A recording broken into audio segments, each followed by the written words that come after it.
Well, hello and welcome back to Warrior Moms. Yes, welcome back. I am Amy. And I am Michelle, and we are glad you're here with us today.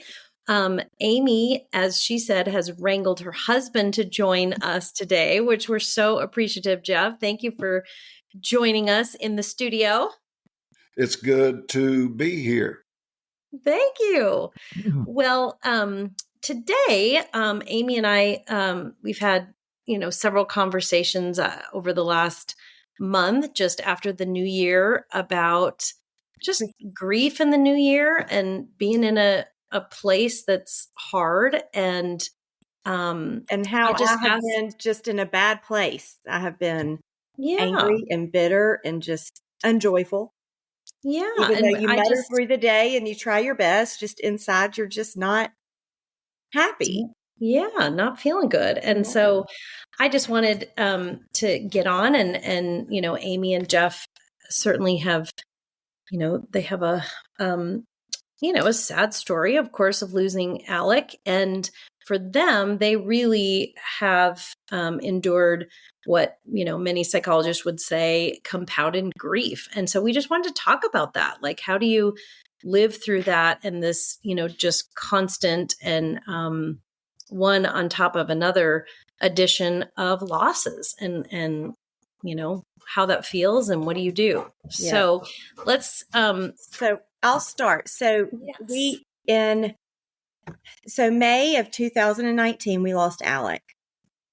Then in February of 2021, so almost 2 years later, we lost Jeff's dad. And in all actuality, today, I think this is kind of what prompted the podcast for today and us talking was today is his dad's Angel Day. He's been gone 4 years. So that I know that we talk a lot about kids, but there's so much loss, especially with your father. That, because I still have both of my parents. And so this is our first battle with battle. I don't know the right word, but this is our first encounter with losing a parent. Yes. And I know that a lot of people around us do that. So, so that compounded grief, it still comes it comes up all the time. Losing your dad, Jeff, just a year after losing Alec. I mean, that had to be, just talk about that. What was that like for y'all? So, losing Alec was awful. I just remember the day, and I found out before Amy did, and having to go tell her. Yes. Obviously, it was the hardest thing that I've ever had to do. And then going through all that, Alec was my stepson, but I loved him like a child and tried to raise him as my own. And then, yes, 2 years later, I lost my father. One of the COVID deaths. I don't know if COVID killed him or the vaccine killed him. We always say complications of COVID is what. Yeah, all the things, right? But yeah, addiction. My dad did not have addictions. His dad did. And my grandfather I never really knew him, but he was a alcoholic. But anyways. Okay, yeah. But your grandfather dealt with addiction, but what about losing your dad? This is the way we have to do sometimes, Michelle, is I'm really bad about going off topic, and I'm going to try to keep him on topic, even though neither one of us know how to do it. But anyway. Well, losing my dad, he was just, him and my mom were great parents. Raised us as Christians, and faith has gotten us through a lot. My dad was just giving, patient, and, with kids, with parents, you pick up the phone to say, hey, I'm going to call my dad and ask them this question on finances, or what should I invest in, or how should I handle this situation with my kid? And it's tough because he's not there. Same thing with Alec. So yes, dealing with both has been difficult. And especially so soon after. I mean, those first 2 years of losing a child is a blur, and then it becomes a horrific reality. And I mean, within those first years heading into year 3, you're still underwater. And then you have the loss of somebody you're so close to. That's so hard. Well, and, I don't want to say it is different, but it is different.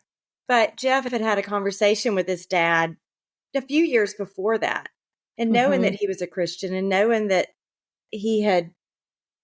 Yeah, he had told me he was having a back surgery, and I was worried about it. And this was a blessing, but he said, "You don't need to worry about me.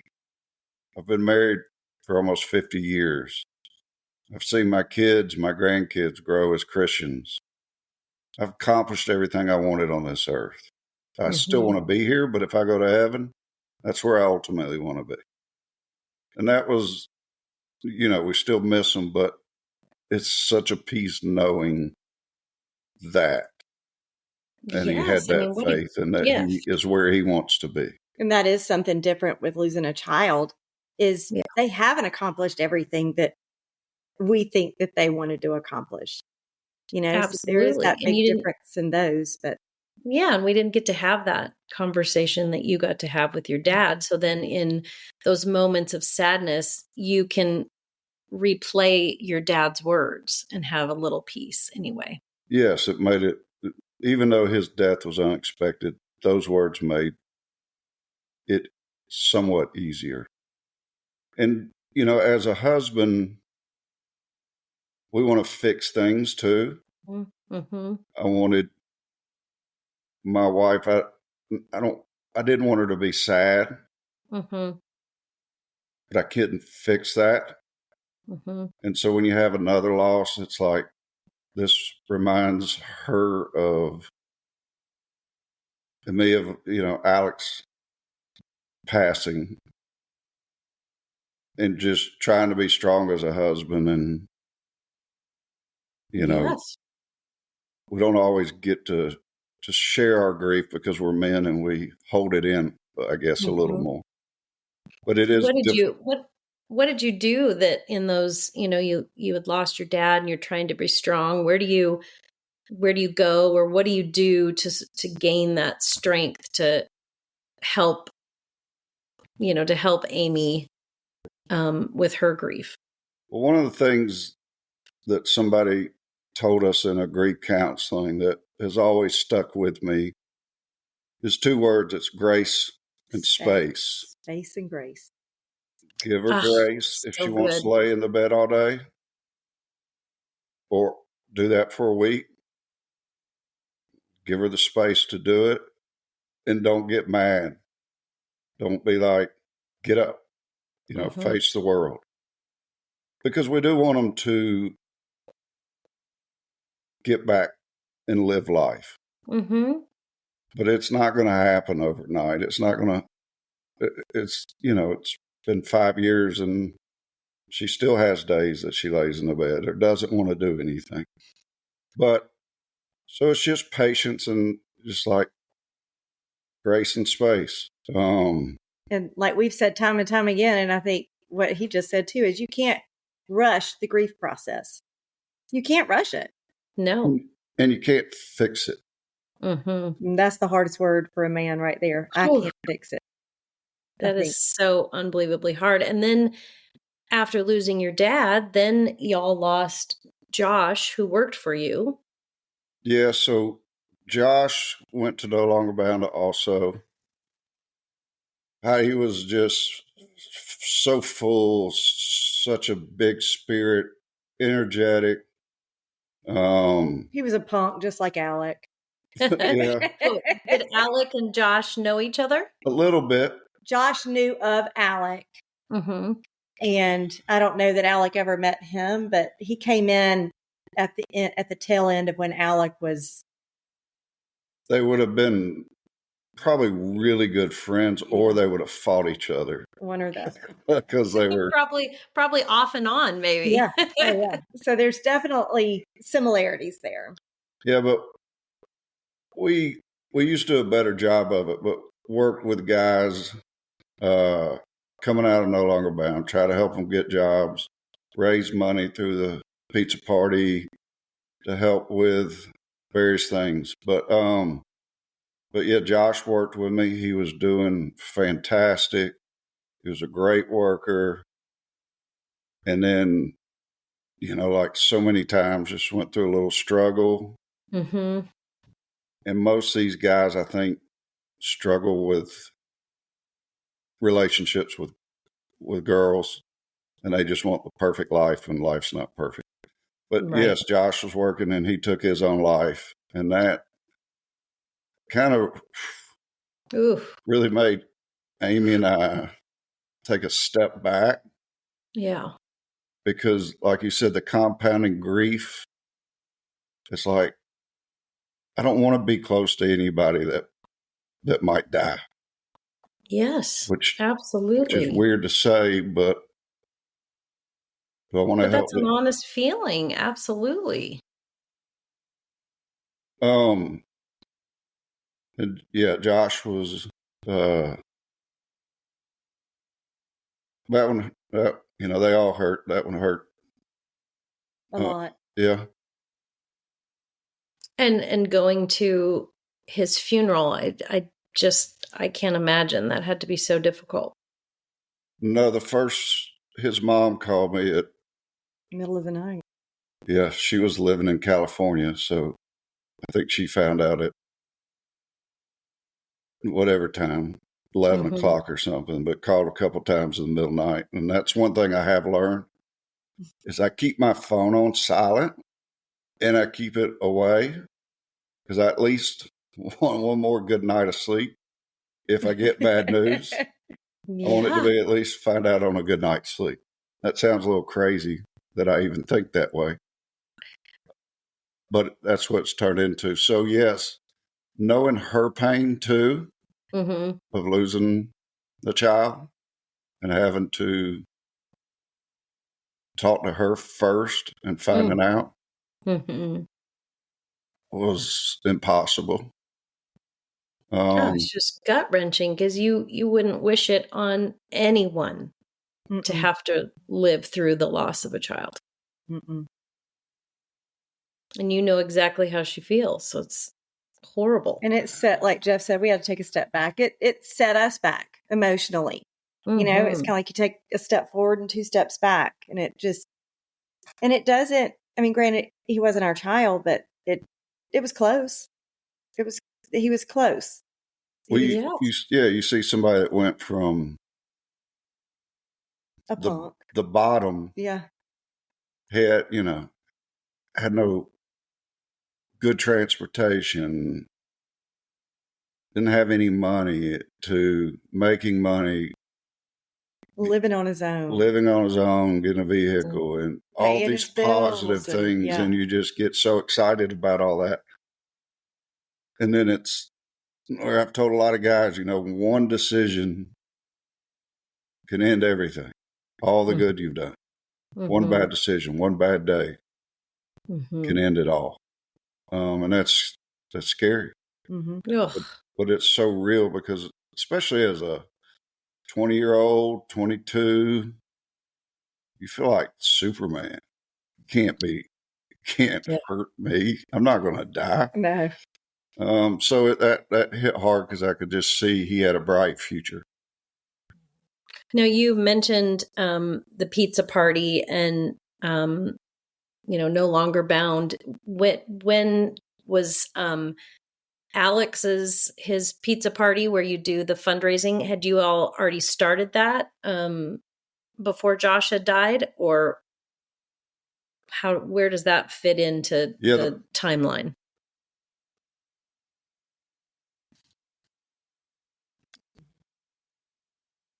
Yes, pizza party we started a year after. It was the year after. So 2019, was Alec The year passing after you away lost and we Alec. didn't know. it must have been, I don't know. Yes, it had been. This is our fifth year. We're going into our fifth year. Mm-hmm. And So- Josh and a lot of the guys would come help set up for that and do things. Hard So work. did you do the pizza party then that year after losing Josh? Yep. We've not missed a year. Yes, we did. We just stepped away. Jeff used to go to tea and cake every week and get in the trenches with the guys and get to really know them. And we would have them over for dinner and we would, we just ride go-kart tracks, paintball wars, and like truly get involved. Yeah. And their everyday life pretty much. Mm-hmm. So that's where it stung. And then, there were so many guys in that group that we've become a part of their lives and a part of their story, and they've become a part of our story. Yes. And it just, and that's where when you start losing those guys or they start making stupid decisions, and you can see where the path is going, but they can't. It's just hard to watch. And we just couldn't, we had to put up our boundaries. And that's something that I think as grieving people and grieving parents and stuff like that, in general, you need to put up boundaries for yourself in order to be able to. And it makes me think of, that phrase, grace and space. Like you guys did that for yourselves, that you needed that grace to say, I can't be involved with the guys right now, and space away from it, And we're still very supportive of the whole, addiction recovery community and stuff like that. We still do the pizza parties. We still love for all the guys to come. Like, we love it. And we love spreading awareness about addiction and recovery and that it is possible. But it's something on a bigger level, on a broader level, if that makes sense. It does. Yeah. And then Alec had a roommate, Mike Cannon. And same thing, was doing great. It seemed like he would change jobs a lot, but he was always trying to better himself and move up. And again, was doing great. And then had some just bad things. And he was poisoned by fentanyl. Oh, gosh. And losing him was hard. I wasn't as close to Mike, but it was super hard too, because kind of, when you lose somebody close, it's always people think like you don't want to talk about it, but you do want to talk about it. And Mike was one of those that we could talk to and laugh about the stories, because Alec and him were roommates. So it was like we lost that too. We lost a part of Alec again. We lost another piece of Alec. Yes. Because every time we would talk to him, like Jeff said, it was a new story about Alec that we hadn't heard. Yes. Could laugh about, stupid things that they did. And so we were close with Mike, but it, certainly wasn't like my dad or Alec, but it was like losing another part of Alec and losing Mike, because now I know what the loved ones close to him are having to deal with. And we lost that piece selfishly of he's a great person, but we also got to live Alec's life through him again. Absolutely. So what do y'all do? Like, how do you refuel in the midst of all this sadness? Like, I look at the two of you and I think about, your vivacious daughter and your great business that you all run, and your beautiful home and land and all the things. And I think from the outside, people wouldn't know this deep sadness that y'all carry. So what do you do? For me, it's, faith is a lot. Having a belief in another life of heaven after this. Like with Alec, he had demons. Even though he had a lot of good times in life, he also struggled with depression. He struggled addiction. With the addiction. Mhm. And I'm not saying that, I'd rather Alec be here, but I guess I tell myself, and I believe it's true, but maybe I tell myself so many times that I just hope it's true or make myself believe it. Mhm.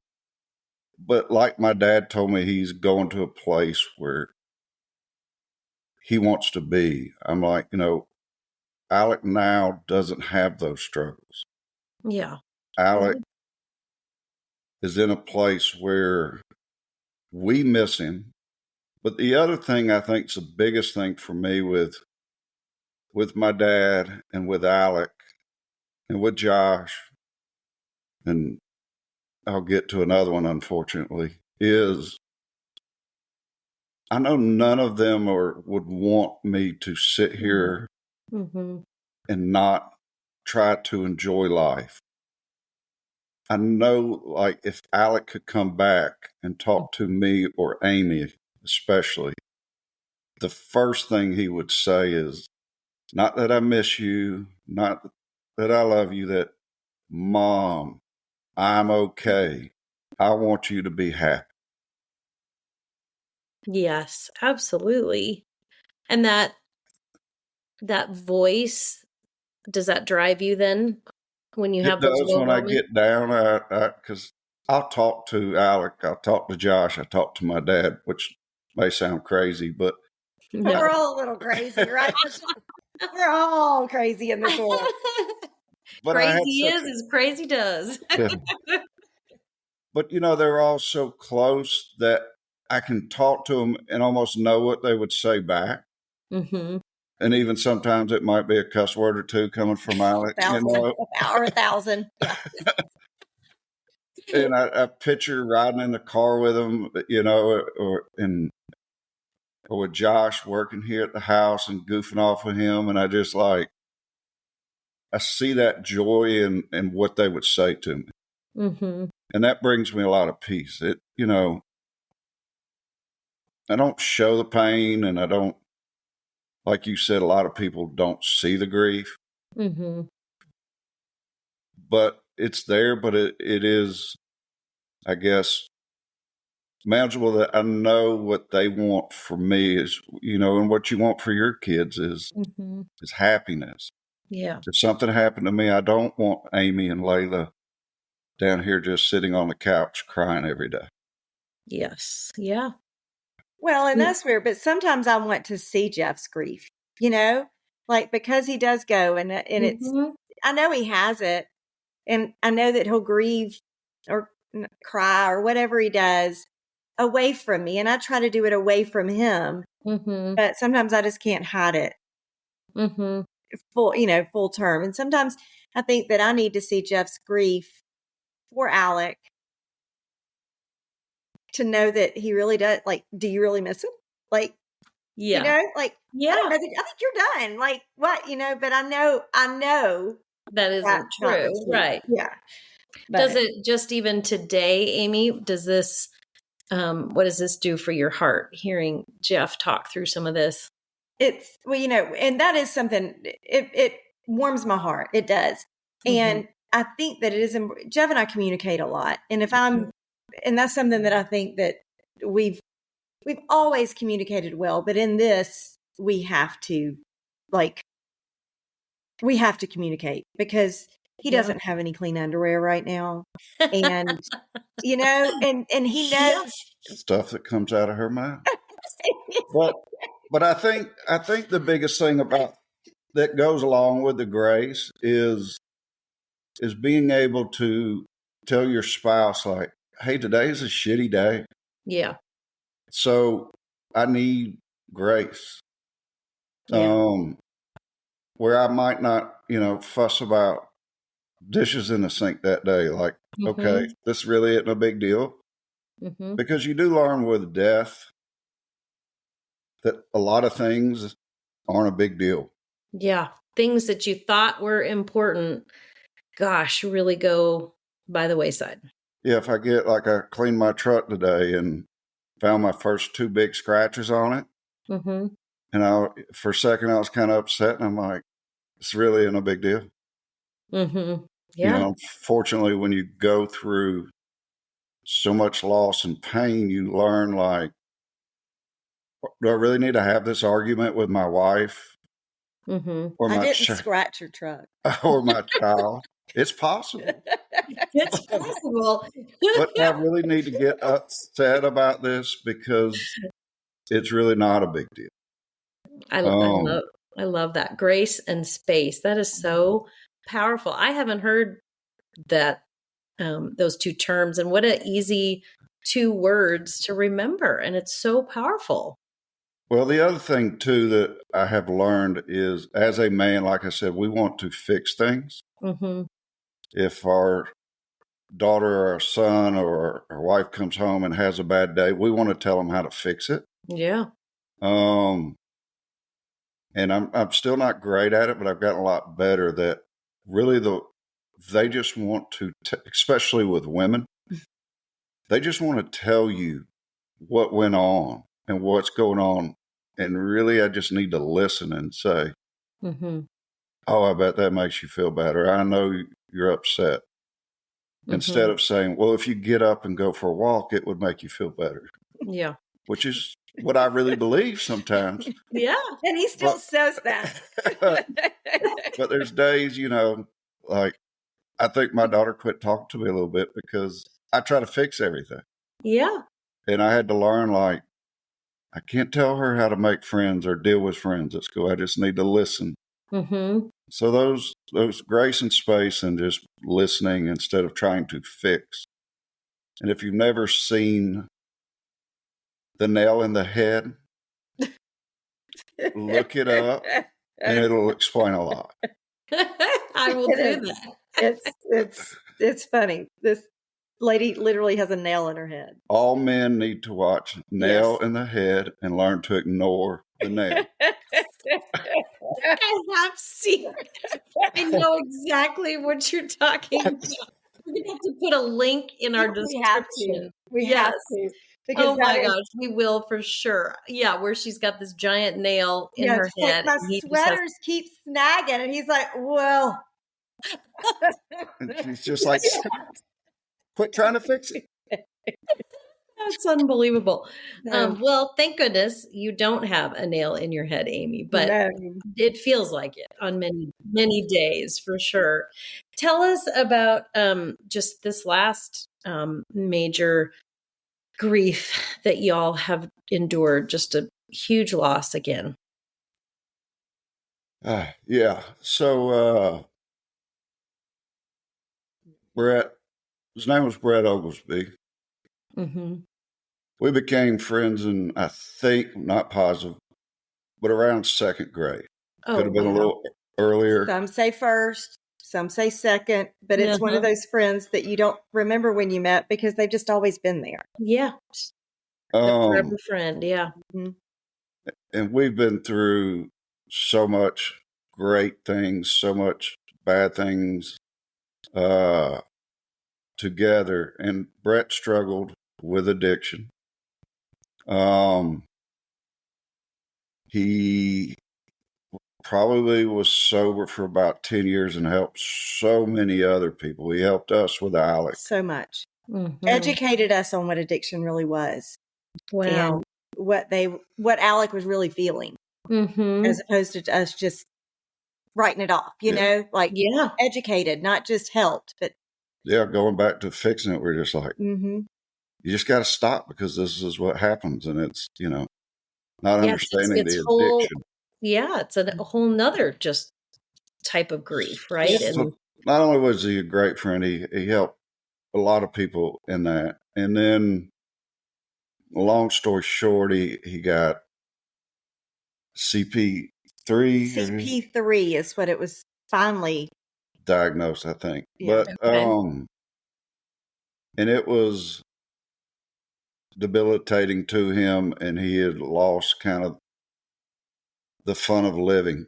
And just he tried everything. He was diagnosed probably 5 or 6 years ago with that. Is that like a breathing lung? No, it's kind of like a vestibular, probably like vertigo, Meniere's, something Oh, kind of like that. but on okay. steroids. Yeah, but you're Wow. always kind of felt a little dizzy or off. Mm. And even 3 or 4 years ago, he told me like, if I can't figure out how to get this fixed, I don't want to live anymore.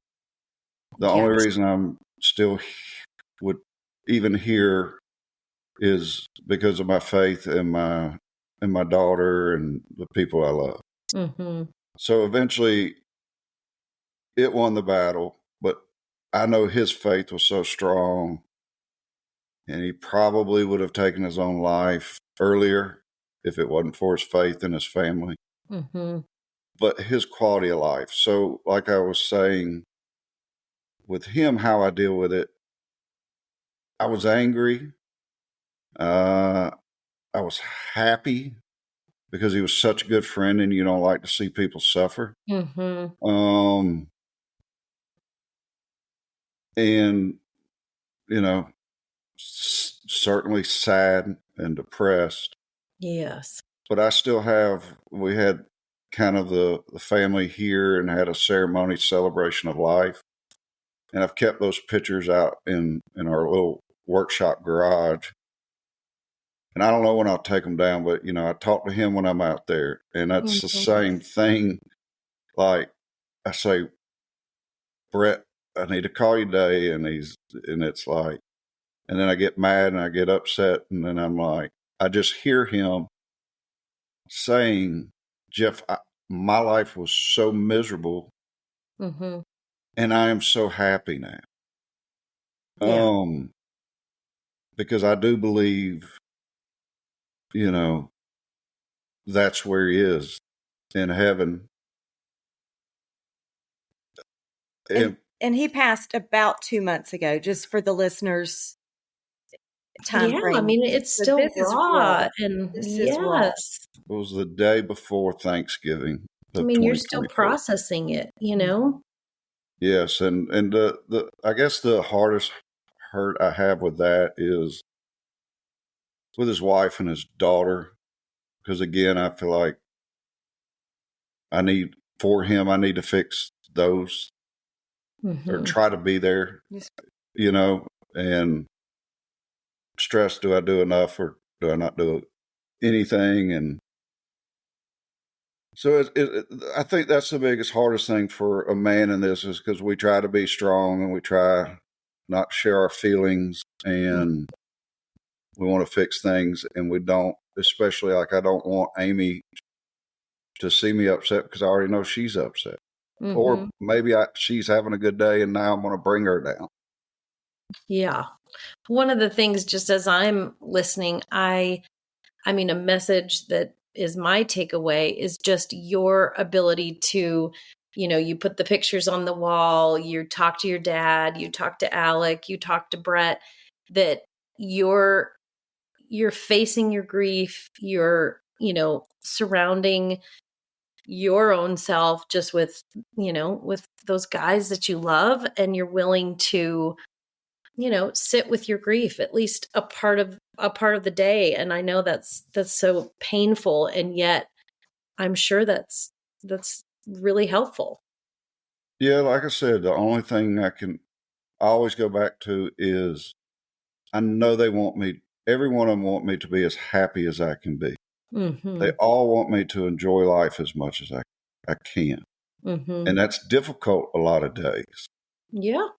But if I want to honor them and not let them have, regrets or anything, then that's what I got to do. Yeah. I think sometimes sometimes I feel like if I'm having too good of a time, then she feels guilty. There's guilt. Amy does feel guilt. I think, family vacations, and she feels guilty that she can. I don't want them to think that we're happy they're gone, because I do believe that they can see us and all that kind of stuff. Mm-hmm. And I feel like, oh, well, look, they are fine without me, like their life is better without me. And it's not better. Right. Yeah. And so that's where I have issues. Right. And try to tap into that voice that you had said, Jeff, where you can imagine Alec coming and saying, Mom, I just want you to be happy. Heck, yeah. Yeah. So, Well, yeah, and clear. Amy, you and I have talked in the last, month that you're just so sad and so angry. And I know, Jeff, you said you can see that in Amy, that, Amy, you said you don't have any He doesn't clean have any clean clothes underwear, currently. and but I mean, I sent you a picture of my closet one day. You can Yeah. even walk in there, and that's not me. Granted, I am a hoarder and a clutter freak, but I am good at laundry. Like, Mhm. and I told Jeff early in our marriage, and I've said this on here before too, my laundry room and my clothes and stuff like that, it mirrors what my life really is.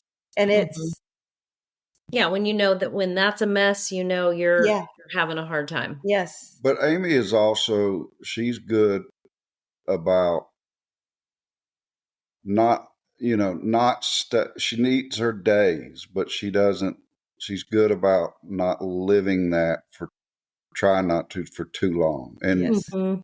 Yeah. and if I need her to go be social for a night or do something, even if it's the last thing she wants to do, she does do that. And I think that's just as important as the grace and space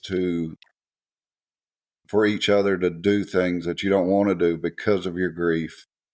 Because it's hard to go to Mhm. my side of the family vacation. But I'm not going to miss it. Yeah. So, but she's going to go and she's going Mhm. to be there. And I appreciate that because you both have to make sacrifices. And Mhm. I think it's important to, like I said, we do communicate in it. And I think that is the biggest thing that has saved faith Absolutely. with us for And, Yeah. sure. and not sweating the small stuff. For him not to sweat the small stuff and for me to, Yeah, to lean in and say Going. yes when you can. yeah, not all the time like you do. Well, I say no plenty, but I do have a yes problem maybe. But Oh yes, my. you're right. Leaning in and stuff like that. So, well, it's kind of cool to get. Is there anything else you want to know from a man while we got him pinned down right here? I know. Well, if you had to say, I mean, you've given such great advice, the grace and space but what's kind of your advice for how do you take care of you? Like, what is it that gives you breath? You said your faith for sure. You said hearing the voices of those you love, wanting you to be happy. But what is it that you could say, like physically? What do you do? What do you like? Where do you go to sort of get that drive, I I guess? think there's a huge balance of, like, I don't want to say for all men, but I like to be selfish at times and just, whether it's go play golf or go to my hunting club, or I find my most peace outdoors. Mm-hmm. And he's a goer. He's a goer and a doer. So he's Mm-hmm. always busy. And so Amy is, finding that balance where Amy allows me to do a lot of that stuff, Mm-hmm. but also still being present with the family but I think a key is I have to put on a face and Amy has to put on a face at times at home for our daughter, for each other to keep happiness, but Mm-hmm. also allowing that other one to have that space and go out and not feel like if she's having a bad day, I need to stay right next to her in the bed. He's allowed to have a good day. And I Yeah. have a bad day. Yeah. For me, a good day and him a bad day. Yeah. We allow that. Mm-hmm. And that is, I think, something hard to probably learn at the beginning is it has no reflection on him, how Yeah. my day is. In your just day-to-day life, you've had these 5 compounded years of just grief and grief. How do you connect with one another in just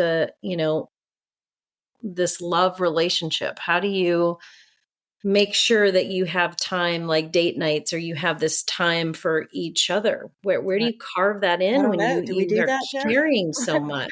Well, Great question, Michelle. no, I think it like a great night for us together because we're boring is The sitting more in boring, the better, for sure. is sitting and just kind of being in the same room watching TV. Well, or sitting Yeah. outside when it's nice outside. We're the old people Yes. in the rocking chairs on the patio and just watching the birds fly and the grass grow and just talking about, dreaming about whatever, building a house, or just, we're dreamers and we just enjoy to When you think, there's imagination. there's no magic wand, and everybody grieves different, because my grief may be riding around in my truck listening to music. That really brings me peace. And he does that a lot. Everybody's got he's got a song for everybody or more. Yes. They all have their own song. Oh, I love when he's that. missing them, he'll play those songs. So that's great for me. But like I said, Amy grieves differently. Hers is laying around. Mine's driving around or going down. But you have to, for me, I have to stay busy. I've always said the idle time is the devil time. And if I sit around, then it's just going to get all in my head and keep going and getting worse and worse.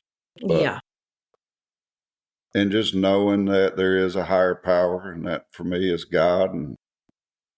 And we will see him again one day.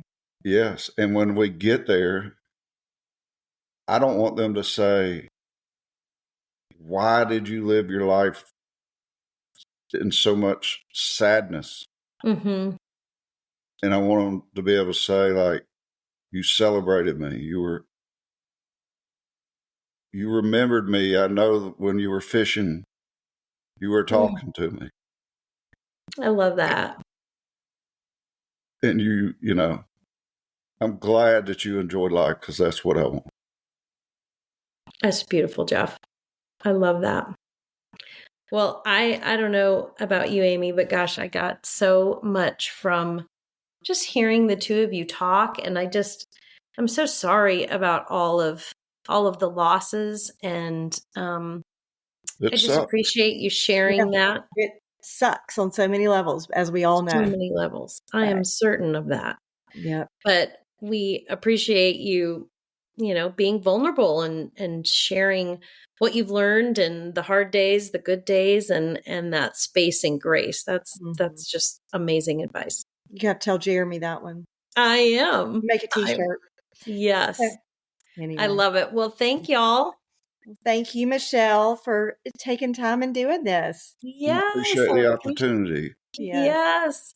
Well, until next time, we'll post for sure the nail head link. We got to find it and post it. We'll find it and put it on there. Some very, very important. It was a pivotal moment in his life where it just like clicked. He got it. Don't fix it. Just listen. Just listen, even if she's got a nail sticking all the way through her head. That's so good. Well, thank y'all. Thank you. Good and night. We'll talk soon. Yes. Bye. Bye. Bye-bye.